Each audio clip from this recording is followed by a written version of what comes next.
Hi, I'm Bob Trask. I'd like to tell you a little bit about my triangle, the Trask Triangle. I created this triangle 30 years ago when I realized that the three places where we human beings experience reality are in being, doing, and having. That's being, doing, and having. And there seems to be no other place where we really experience reality. If you can think of one, please email and let me know, because I haven't been able to figure out one. And when I looked at those more carefully, I realized that success in any endeavor in life works when we are able to move between being, doing, and having smoothly, so that the three of those stay in balance. And I recognized that being is a state that we are most often in rest. When we are in rest, we tend to say, "This is who I am," that we be still and know who we are. That's being. And doing is when we're taking risks, when we're moving out of our comfort zones and we're being a little bit bold, a little bit risky, trying to reach goals that we haven't yet attained.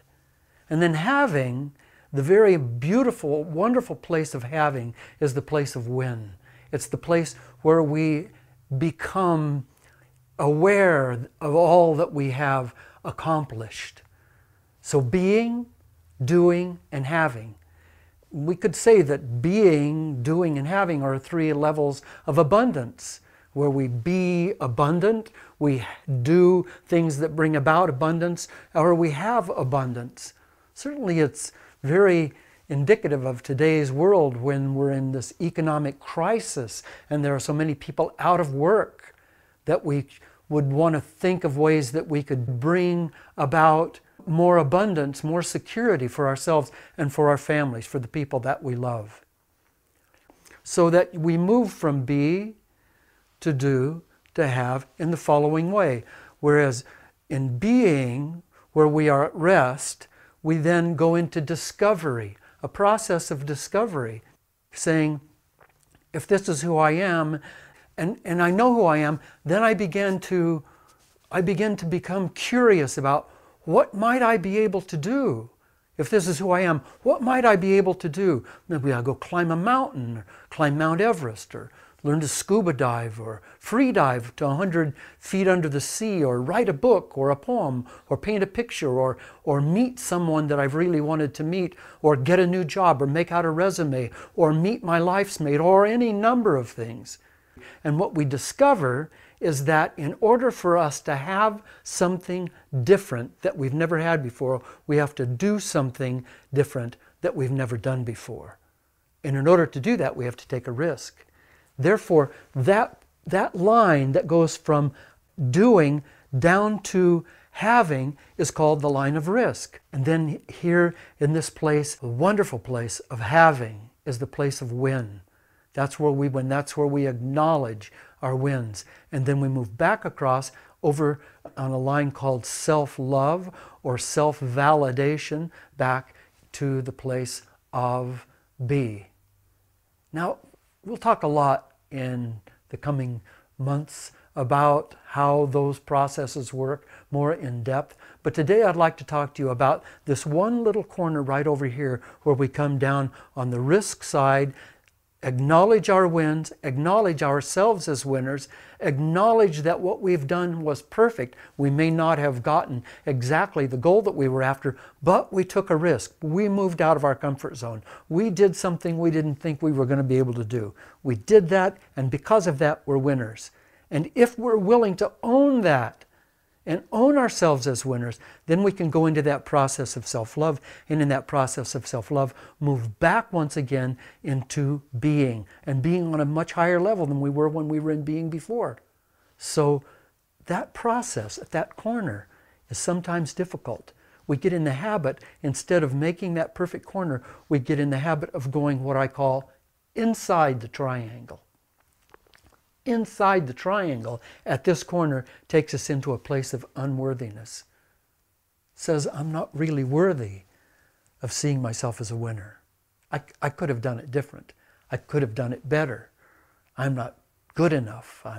If I acknowledge myself as a winner and start feeling good about myself right now, then that means I lack humility. That means I'm being a big shot. I'm getting too big for my britches. I'm getting a big head. So rather than acknowledge myself as a winner and go into self-love and really love myself, instead of doing that, I'm going to turn that corner and go inside the triangle into a place called unworthiness. It's a trap. It's a trap, and it stops us dead in our tracks on the path to enlightenment, on the path to being, doing, and having all that we can be in this lifetime. I want to read you something from my new book, Romancing the Soul, because there's a passage here that talks so perfectly about this. To give you a visual example of how insidious habit is, there was a dirt road on a ranch where I lived as a boy. In the wintertime, the road into the pasture became so deeply rutted by tractor tires going around the corner from the lane that by early summer we wouldn't even have to steer the tractor, because the wheels would just follow the rutted tracks all by themselves. Like that tractor going into the pasture, we have cut ruts into our consciousness, haven't we? Ruts into our consciousness. Rather than go all the way around the corner, we've cut ruts. We've made habitual patterns going into unworthiness. Have cut ruts into our consciousness so that we make the same choices over and over again without even thinking about them. Unlike rutted roads, we can change our minds, and in doing so, change our lives. Every time we consciously go around the triangle, deliberately staying on the outside, we're erasing old rut habits and expanding our futures.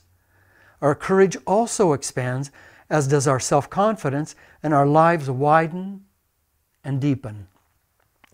We're enriched and empowered every time we go around the outside of the triangle. Every time we go around the outside of the triangle.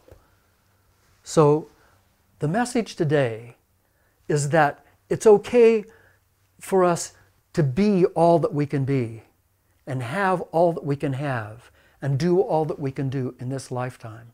And we need never feel guilty about that, and certainly not feel unworthy of that, because it's our divine right, as were the flowers in the fields and the stars in the sky and all of the rest of the children of this universe, to be all that they can be, do all that they can do, and have all that they can have. This is Bob Trask. Thanks.